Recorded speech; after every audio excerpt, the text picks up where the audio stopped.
What's up, Colonel fans? I'd like to welcome you to another episode of EKU Sports Today.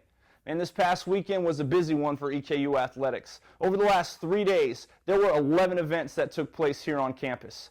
Men's and women's tennis were wrapping up their regular seasons. Baseball was going for their third straight conference series win.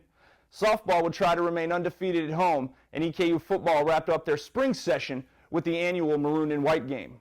But we're going to serve up some tennis first, as Robbo's men's and women's tennis teams were looking to lock down their seeds for the conference tournament. So we're going to get you out to the Tom Higgins tennis courts, where the Colonels were taking on Eastern Illinois.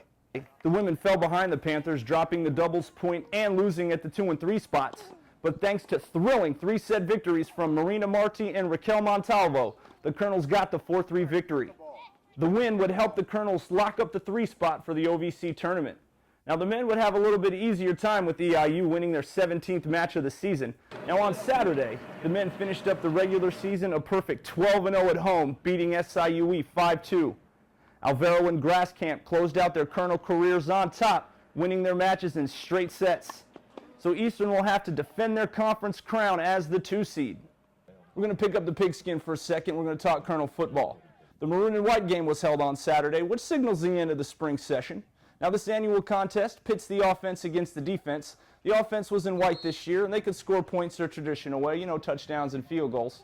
Now, the defense donned the maroon jerseys, and they could score points in unique ways. They'd get 4 points for a takeaway, 2 points for a defensive stop if they allowed the offense to convert on a third down, but they did get 3 points for a 3-and-out. So we're going to get you to Roy Kidd Stadium, where head coach Mark Elder watches Kentavis Hopkins cap this first quarter drive with a 3-yard touchdown run. The offense would be explosive, both running and passing the ball. Here's Connecticut transfer Tim Boyle hitting Dan Paul over the middle, and the tight end would tote the rock 75 yards for a touchdown. But it would be the defense that would come away with bragging rights. Taquan Evans would record a pair of sacks, and with time running out in the fourth quarter, Jordan Whitfield would get the interception to secure the victory. From the gridiron to the diamond, where EKU baseball was finishing up their 3-game series against the Cougars of SIU Edwardsville on Sunday. Eastern's in the hunt to be one of the 6 teams to make the conference tournament and is seeking their 3rd straight conference series victory. So let's get you out to Turkey Hughes Field for the rubber match between the conference foes. And Blair gets things started for EKU in the second with this shot to center. Woodcock can't make the play. Ben Fisher comes in to tie it at 1. The ball rolled all the way to the wall, which allows Blair to come around for a stand-up RBI triple. Bottom 3, Eastern up 2. Matt Olive doubles that with a 2-run blast to right center.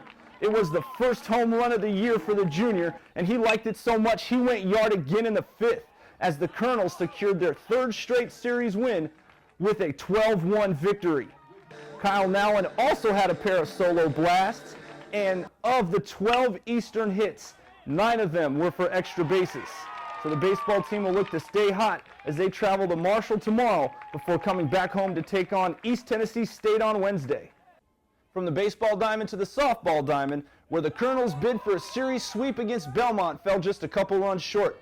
But they'll have a chance to get back on the winning track as Miami of Ohio comes to town for a doubleheader tomorrow. All of us here from EKU Sports would like to send our best wishes to the tennis and golf teams as they start their conference tournaments this week. And I would like to thank all of you for taking time to join us, and we hope to see you again on another episode of EKU Sports Today.